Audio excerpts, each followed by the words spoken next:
Fala pessoal, tudo bom? Pedro Ramuno aqui, seja bem-vindo ao meu canal e este vídeo vai tratar sobre ponto empresarial e ação renovatória do contrato de locação não residencial. Vamos lá?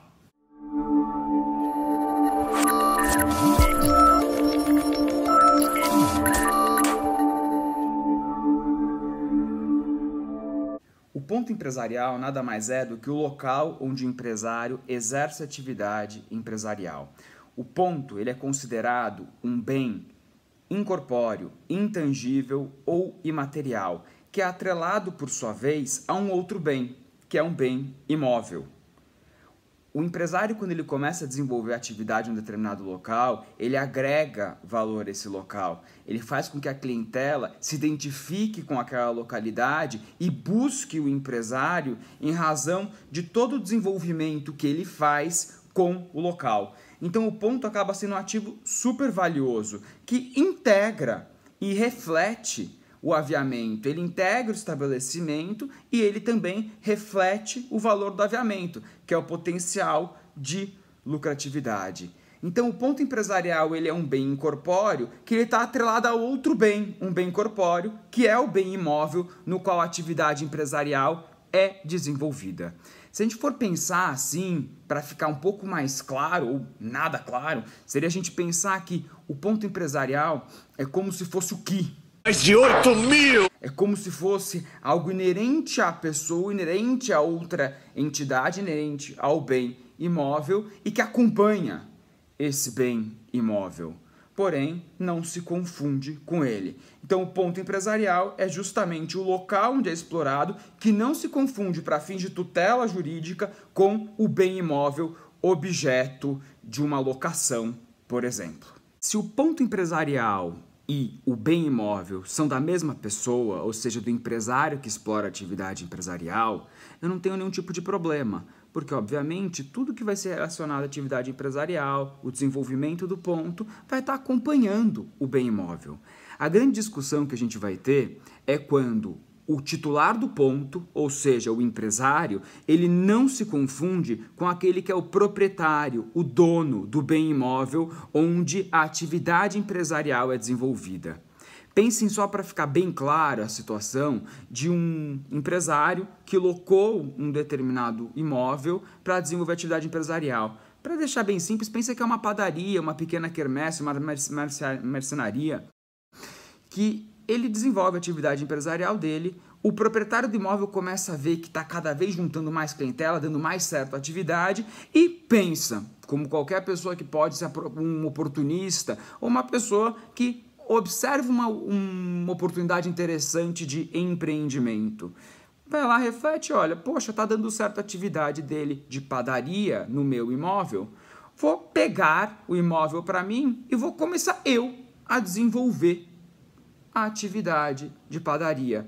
Então vejam que aqui eu posso ter um problema importante. Quem desenvolveu o ponto, atraiu clientela e compôs dessa forma, desenvolvendo o aviamento, foi o empresário. E o proprietário quer se aproveitar da situação. Então, quando eu tenho uma situação em que proprietário e empresário que desenvolve o ponto empresarial, explora o ponto, não são a mesma pessoa, que eu posso ter, eventualmente, algum problema, algum conflito, e é justamente em relação a esse conflito que existirá uma preocupação por parte da legislação e, consequentemente, do direito empresarial. Para a gente entender essa relação, é importante que a gente parta de uma premissa super importante.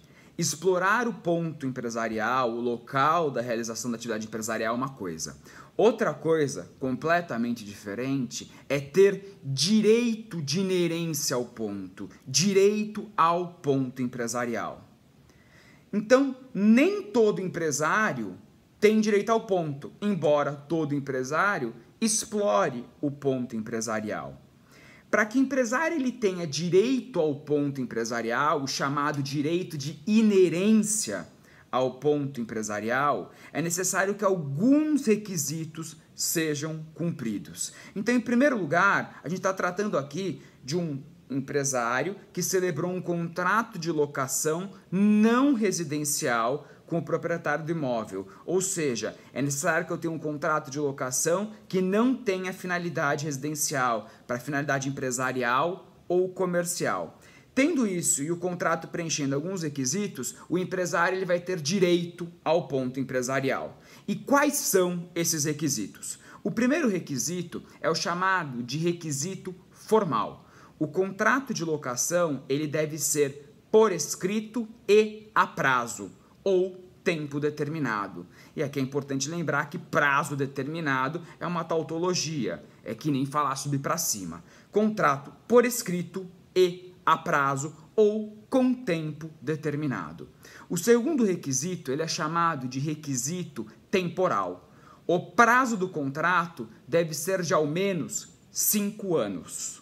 Ininterruptos ou então pela celebração de vários contratos por tempo determinado de períodos inferiores. Então, se eu tiver um contrato celebrado por 2 anos, renovo depois por um contrato de 1 ano e faço aí mais uma renovação por 2 anos, o tempo total será de 5 anos. Consequentemente, o requisito temporal vai ter sido atendido de forma adequada. Paralelamente a isso, é importante destacar que o judiciário já tem entendimento, de forma bastante pacífica, que períodos de interrupção pontuais entre uma renovação e outra, 1 mês, 2 meses, não descaracteriza esse requisito temporal.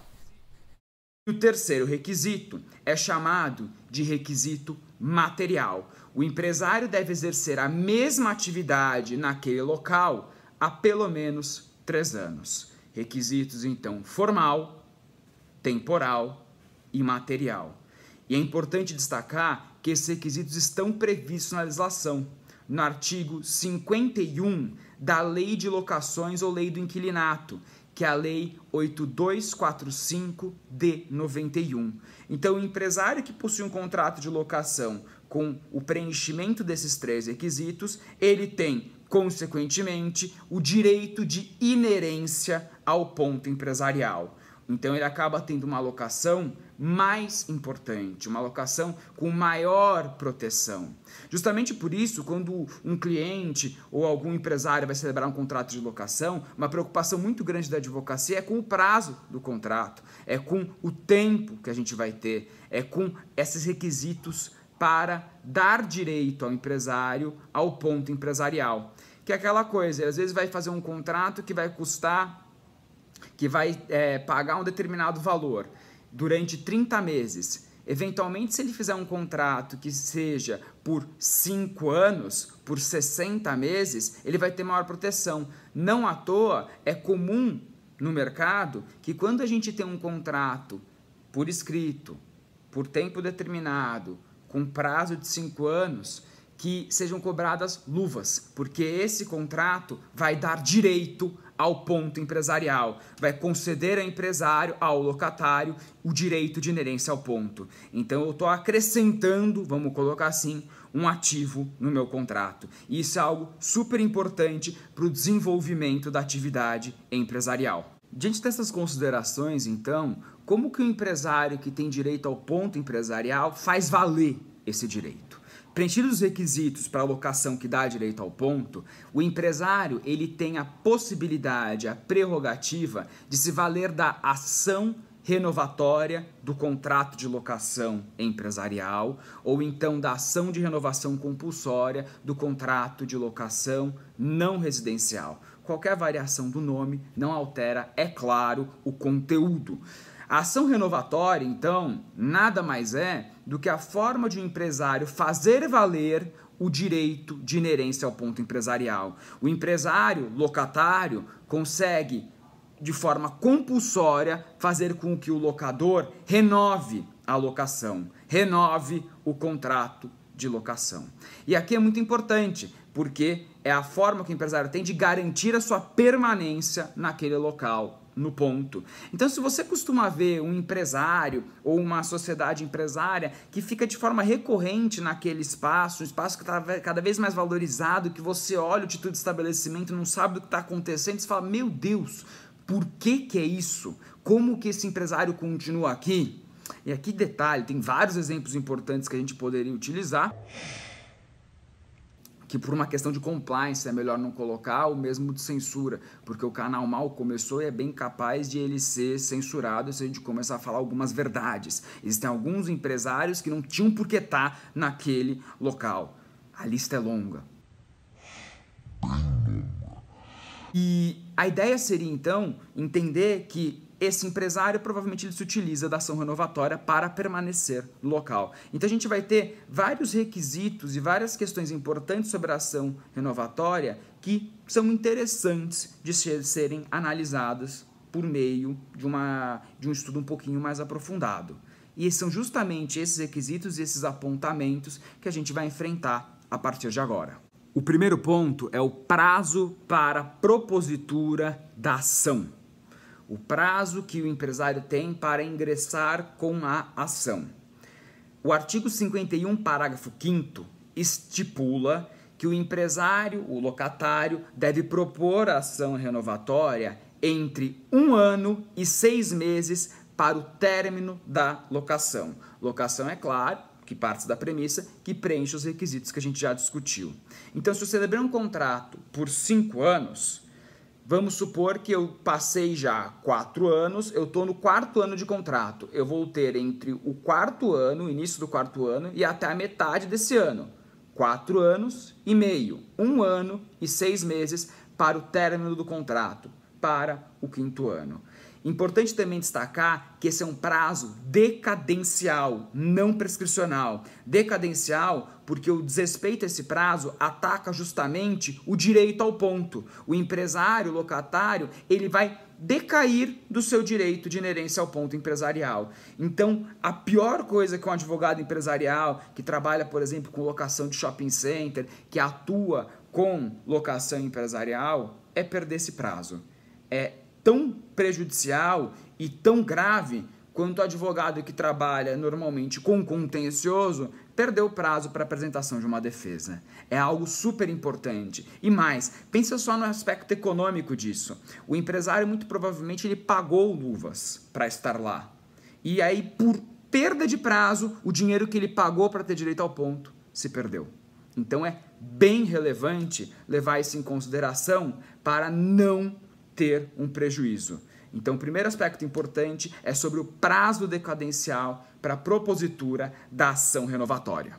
Então, o empresário foi, preencheu os requisitos e está dentro do prazo para ingresso da ação e entra com a petição inicial. A petição inicial da ação renovatória tem que preencher alguns requisitos. Esses requisitos e essas indicações estão no artigo 71 da Lei de Locações.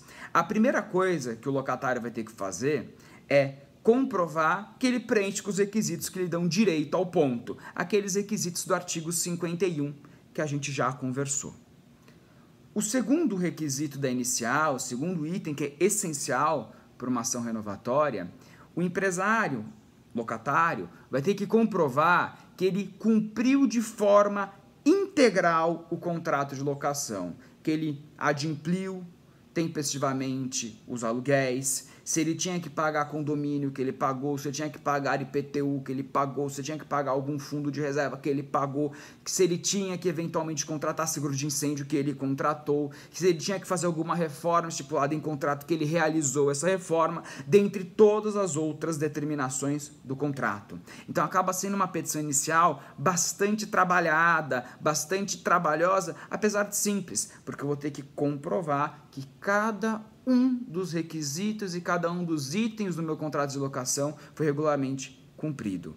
Então, esse é o segundo ponto importante. E o terceiro, eu vou ter que apresentar uma proposta. E aqui o artigo 71, parágrafo 4º, estabelece as premissas da proposta de renovação. Eu vou ter que colocar de forma clara prazo, quanto eu pretendo pagar, qual a atualização que eu pretendo, que tipo de garantia que eu pretendo ou não pretendo ter, para possibilitar que o locador veja isso e fale, concordo ou não concordo. Então a inicial é uma inicial bem direto ao ponto, um pouquinho trabalhosa, importante destacar de novo, mas simples, com requisitos claros do que tem que ser respeitado pelo locatário para a elaboração da inicial. Recebida a inicial, o juiz vai provavelmente verificar se as custas foram recolhidas, vai despachar, determinando a citação do locador. E o locador, eventualmente, vai apresentar contestação. Na contestação, a gente tem algumas questões que podem ser alegadas como mérito pelo locador.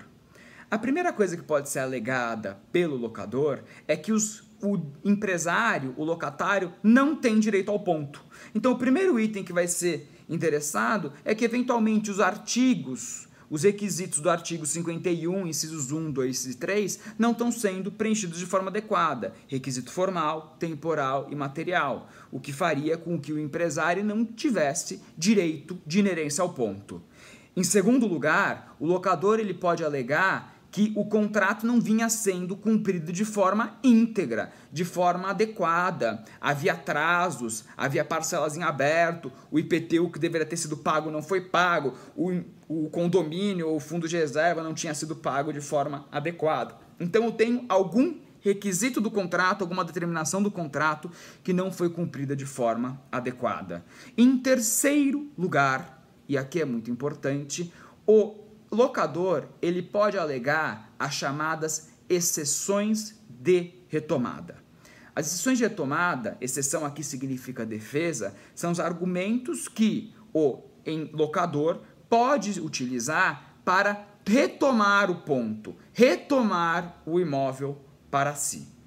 E as exceções de retomada, elas são previstas sobretudo no artigo 52 da Lei de Locações. Quais são, então, as hipóteses de exceção de retomada? Em primeiro lugar, a gente tem como primeira hipótese a realização de uma obra por determinação do poder público que vai imputar uma radical mudança no imóvel. Por exemplo, o poder público vai construir, sei lá, um metrô, uma estação de metrô perto do imóvel, isso vai acabar levando a uma potencial instabilidade na fundação do imóvel. O poder público determina, faz a reforma, caso contrário pode ter algum tipo de prejuízo para o imóvel. Um exemplo. Isso pode ser uma exceção de retomada. Em segundo lugar, o locador ele pode alegar que quer sim realizar uma reforma com o intuito de valorizar o imóvel e, consequentemente, poder cobrar futuramente mais a título de aluguel. Também é uma exceção de retomada plenamente aceitável e legítima, prevista em lei. Em terceiro lugar, pode ser alegado pelo locador que a proposta de renovação, aquela que a gente acabou de ver que vai estar inicial, ela é insuficiente, ela é muito baixa quando comparada com o valor de mercado ou com o valor que é normalmente cobrado. Não à toa é prudente que na contestação se apresente uma contraproposta, justamente se a gente alegar que a proposta apresentada pelo locatário era insuficiente, de valor insuficiente. Uma quarta exceção de retomada que nós temos, e essa é muito importante, é a proposta melhor de terceiros. Um terceiro alegou que quer pagar mais. Você quer pagar R$1.000 de aluguel, o terceiro quer pagar 2.000. Eu, locador, vou ter que estar vinculado? Não. Eu posso, então, utilizar a exceção de retomada para retomar o imóvel e locar para um terceiro. Algumas consequências vão ter em razão disso, mas essa também é uma exceção de retomada. A próxima exceção de retomada que nós temos é para eu destinar o imóvel para um ascendente, descendente, uma empresa que eu controlo, cônjuge, que já tem um fundo de comércio, vamos colocar assim, uma atividade que está sendo desenvolvida, não entrando muito no conceito de fundo de comércio, existente há mais de um ano. E, consequentemente, utilizar para alguma pessoa próxima a mim o imóvel.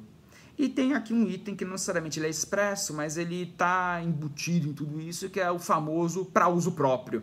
Eu vou retomar o imóvel para uso próprio, porque eu, locador, vou querer, a partir de então, a utilização do imóvel. Para a mesma atividade, para outra atividade. Obviamente, se for para a mesma atividade, eu posso ter alguma consequência importante. Mas essas, então, são as exceções de retomada e, com os outros itens que a gente discutiu, os pontos que podem integrar a contestação em uma ação renovatória.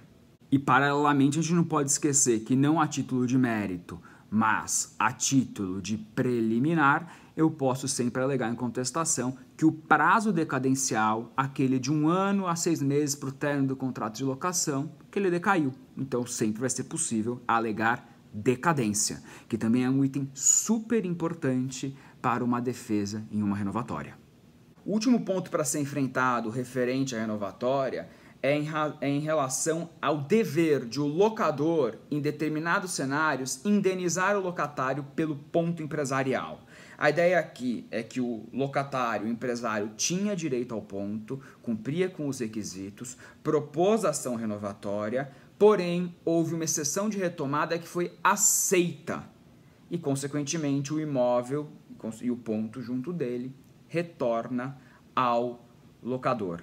Então esse é um cenário bastante específico, que vai fazer com que o locador esteja obrigado a indenizar o locatário, em algumas situações que veremos na sequência, pelos danos emergentes e pelos lucros cessantes decorrentes da desvalorização do fundo de comércio ocasionado pela perda do ponto empresarial.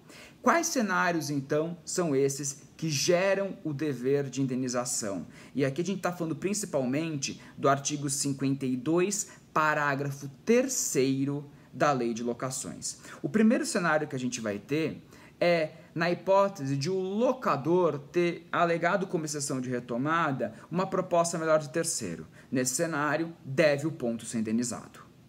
Obviamente, a gente vai ter toda uma avaliação para determinar qual é o valor de indenização, mas a premissa material é que o ponto vai ter que ser indenizado na hipótese de proposta melhor de terceiro. Segunda situação é quando a exceção de retomada for inverídica.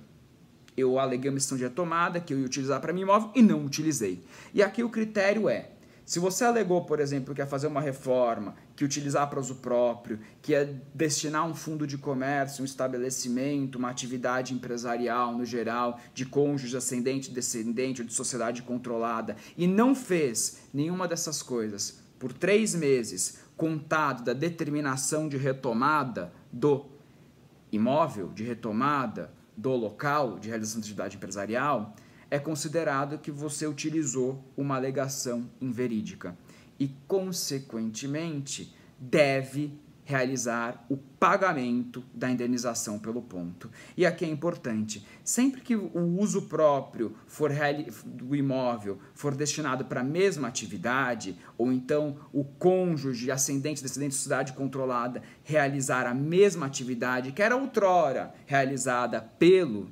empresário, locatário no contrato de locação, também vai ter o dever de indenização pelo ponto. E aqui a premissa econômica é simples. O empresário, locatário, desenvolvia atividade empresarial, compunha naquele local, no ponto empresarial, uma determinada característica que atrai a clientela, e a clientela refletiu o aviamento. Se vem o locador ou alguma pessoa a ele vinculada e passa a explorar a mesma atividade a partir do uso da exceção de retomada, está sem dúvida se apropriando do aviamento, se apropriando da clientela e de todo o potencial de lucratividade decorrente do desenvolvimento do ponto pelo empresário que ali estava sediado, que ali estava localizado. Então a ideia aqui é economicamente simples de se entender. Se eu estou explorando a atividade que era desenvolvida pelo locatário, eu estou me apropriando de todos os benefícios, de todo o potencial de lucratividade que ele desenvolveu no local.